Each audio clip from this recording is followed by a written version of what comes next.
Goeiemôre, ek groet u. Dit is Sondag die 7de Desember en ons gaan nogmaal hou na hierdie boodskap. So sal u asseblief dit regkry so lank. Ons praat oor die verbond wat gepaard gaan met nagmaal. Wat is die betekenis van 'n verbond? Die definisie wat ek opgespoor het is 'n godsdienstige verband, is 'n verbond, 'n heilige ooreenkoms tussen God en 'n persoon, of tussen God en 'n groep mense of 'n spesifieke gemeenskap, en dit bestaan uit beloftes, verpligtinge en betrokkenheid. Ou Testament bevat 'n hele aantal verbonde, ons lees baie daarvan. Byvoorbeeld die verbond met Noag in Genesis 9, die verbond met Abraham in Genesis 15 en 17, en die verbond by die berg Sinaï in Exodus 24.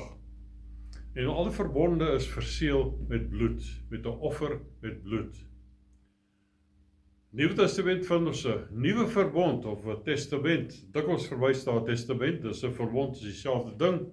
En dit is verseël met die bloed van die vlekkelose lam van God, Jesus Christus. Hierdie verbond is 'n ewige verbond. Hebreërs 13 vers 20, maar die God van vrede, wat die groot herder van die skape, naamlik ons Here Jesus Christus, deur die bloed van die ewige testament, die ewige verbond, uit die dode teruggebring het. Dis 'n ewige verbond. En hierdie verbond vervang die vorige verbonde, maar is 'n nuwe verbond. Hebreërs 8 vers 6, ek wil gerus die hele hoofstuk lees. Vers 6 sê, maar nou het hy 'n voortreffelike bediening verkry, verwysend na Jesus, sover hy ook middelaar is van 'n beter verbond wat op beter beloftes wettelik gegrond is. Want as daar die eerste een onberispelik was, sou daar nie plek vir 'n tweede gesoek geword het nie.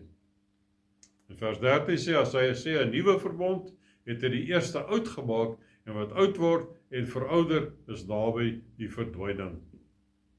Ou-testamentiese verbonde het tekens gehad, waardeur die mense herinner was aan die bepalings van daardie verbond. Byvoorbeeld die verbond met Noag was die reënboog gewees, en die verbond met Abraham was die besnydenis gewees. Die teken van hierdie nuwe verbond is die nagmaaltafel van Jesus. Nagmaal is nie simbolies nie. Dis nie 'n ritueel nie. Dis nie net 'n toevoeging tot 'n kerkdiens nie. Nagmaal is 'n verbond in aksie. Nagmaal is om wat Jesus aan die kruis vermag het toe te pas. Nagmaal het 'n bonatuurlike krag waartoe ons moet inskakel. Ons moet die brood sien as die kontakpunt met Jesus se liggaam en die sap as die kontakpunt met sy bloed. Nagmaal is nie treurmare nie, dis 'n viering van oorwinning. Die brood is nie slegs brood nie, dit is verteenwoordig die liggaam van Jesus, gewond, gebreek en geoffer vir ons genesing. Jesaja 53 vers 5 sê, maar hy is terwille van ons oortredinge deurboor, terwille van ons ongeregtighede is hy verbrysel. Die straf wat vir ons die vrede aanbring was op hom, en deur sy wonde het daar vir ons genesing gekom. En 1 Petrus 1 vers 24 sê, wat selfs sy sondes is ons sondes is sy liggaam op die kruis uitgedra het, sodat ons die sondes kan afsterwe en vir die geregtigheid lewe, deur wie se wonde julle genees is. Hierdie is 'n verbondsverklaring. In sy geesteling het Jesus ons siektes gedra. Aan die kruis het hy ons sondes gedra. Nagmaal is nie 'n hoop om gesond te word nie. Dit is om te deel in genesing. Die beker is nie net sap nie. Dit verteenwoordig die bloed van Jesus wat ons sonde weggewas het, ons skuld uitgedelg het en die aanklaer stilgemaak het. Hebreërs 9 vers 12, ook nie met die bloed van bokke en kalwers nie, maar met sy eie bloed, eenmaal ingegaan in die heiligdom om 'n ewige verlossing teweeg te bring. Teweeggebring beteken hy het dit verkry, hy het dit betaal, en hy het dit vir altyd afgehandel. Wanneer ons van die beker drink, vra ons nie vergifnis nie. Ons bevestig dat ons vergifnis het, waarvoor daar reeds voorbetaal is. Ons herinner onsself aan geregtigheid, nie verdien nie, maar ontvang deur sy genade. 1 Korintiërs 11 vers 30, daarom is daar onder julle baie swakkes en sieklikes, en 'n aantal het ontslaap. Apostel sê nie hier dat mense siek is as gevolg van sonde of ongehoorsaamheid nie, maar dat hulle die liggaam van die Here Jesus nie onderskei nie, vers 29. Nie onderskei nie beteken dat hulle nie verstaan die terme van die nuwe verbond nie.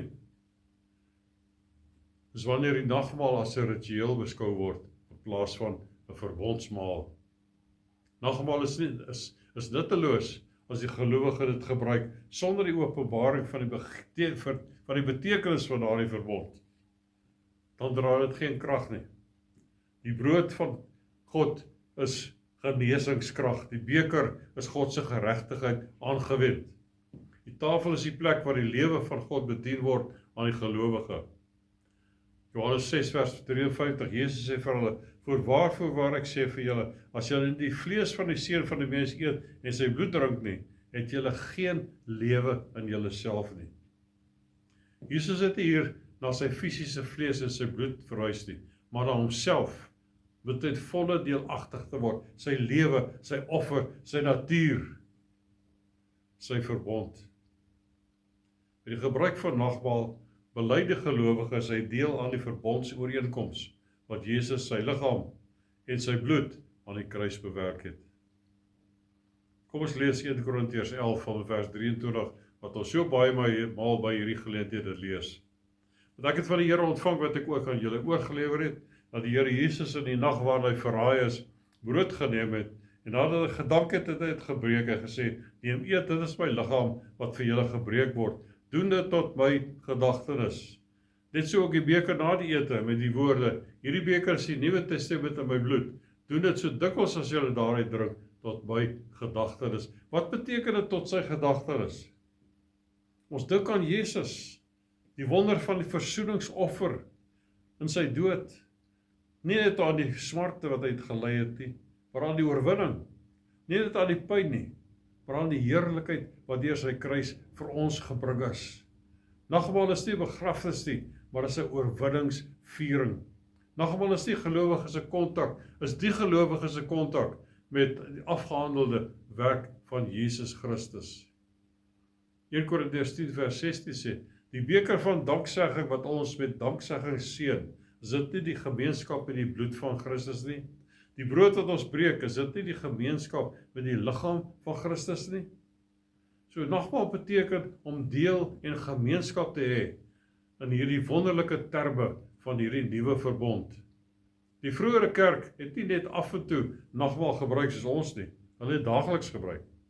Handelinge 2 vers 46. En dag vir dag het hulle eendragtig volhard in die tempel en van huis tot huis brood gebreek en hulle voedsel met blydskap en eenvoudigheid van hart geniet. Verder in 1 Korintiërs 11 vers 26. Maar so dikwels as julle hierdie brood eet en hierdie beker drink, verkondig julle die dood van die Here totdat hy kom.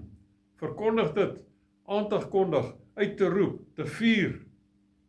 Vers 27. Want wie dan op onwaardige wyse hierdie brood eet of die beker van die Here drink, sal skuldig wees aan die liggaam en die bloed van die Here. Wat beteken onwaardige wyse? Om die nagmaal as 'n alledaagse ding te beskou, sonder om die nodige waarde daaraan te heg. Vers 28. Maar die mens moet homself beproef en so van die brood eet en uit die beker drink, want wie op onwaardige wyse eet en drink 'n oordeel oor homself, terwyl hy die liggaam van die Here nie onderskei nie. Om nie te onderskei nie, beteken om nie erkenning daaraan te gee nie die betekenis van die verbond te verstaan nie. Vers 30, daarom is daar onder julle baie swakkes en sieklikes en 'n aantal het al ontslaap. Ons het net daaroor gepraat. Ons moet die volle betekenis van hierdie nuwe ewige verbond waarvan ons deel is, verstaan. Ons is deel daarvan. Jesus het dit gedoen. Dis 'n verbond tussen God en die mens, verseël met die kosbare bloed van Jesus Christus. Kom ons word 'n rukkie stil en laat die betekenis van hierdie verbond in ons harte insink. En dan gaan ons oor tot die bediening van die nagmaal. Jesus het die brood geneem, sê dit is my liggaam. Dis sy liggaam wat vir ons gebreek is aan die kruis van Golgotha, aan die geestelik wat hy deurgaan het. En kom ons, dankie Here daarvoor. Here, ons dankie. Vader, ons dankie dat U Jesus gegee het vir ons. En Jesus, ons dankie dat U hierdie groot prys vir ons betaal het, om hierdie verbond te verseël met U bloed, sodat dit vir ons die krag daarvan kan beskikbaar stel. Ons eer U daarvoor. Kom ons eet van sy liggaam aan die brood.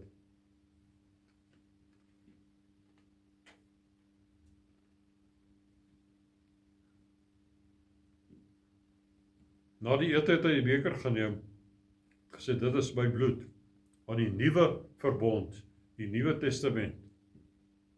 Druk almal daar uit. Kom ons dink aan die Here. Ons doen dit in Jesus naam. Amen.